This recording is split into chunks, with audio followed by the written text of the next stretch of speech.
The wife came home early and found her husband in their bedroom making love to a very attractive young woman and was somewhat upset.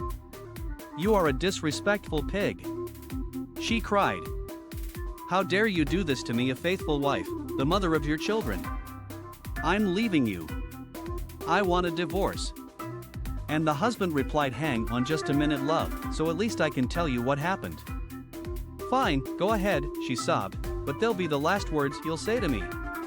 And the husband began, "Well, I was getting into the car to drive home and this young lady here asked me for a lift. She looked so down and out and defenseless that I took pity on her and let her into the car. I noticed that she was very thin, not well dressed and very dirty. She told me that she hadn't eaten for 3 days. So, in my compassion, I brought her home and warmed up the enchiladas I made for you last night, the ones you wouldn't eat because you're afraid you'll put on weight." The poor thing devoured them in moments.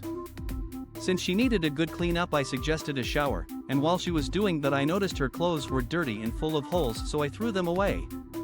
Then, as she needed clothes, I gave her the designer jeans that you have had for a few years, but don't use because you say they are too tight. I also gave her the underwear that was your anniversary present, which you don't use because I don't have good taste. I found the sexy blouse my sister gave you for Christmas that you don't use just to annoy her, and I also donated those boots you bought at the expensive boutique and don't use because someone at work has a pair the same." The husband took a quick breath and continued, "She was so grateful for my understanding and help, and as I walked her to the door she turned to me with tears in her eyes and said, 'Please, do you have anything else that your wife doesn't use?'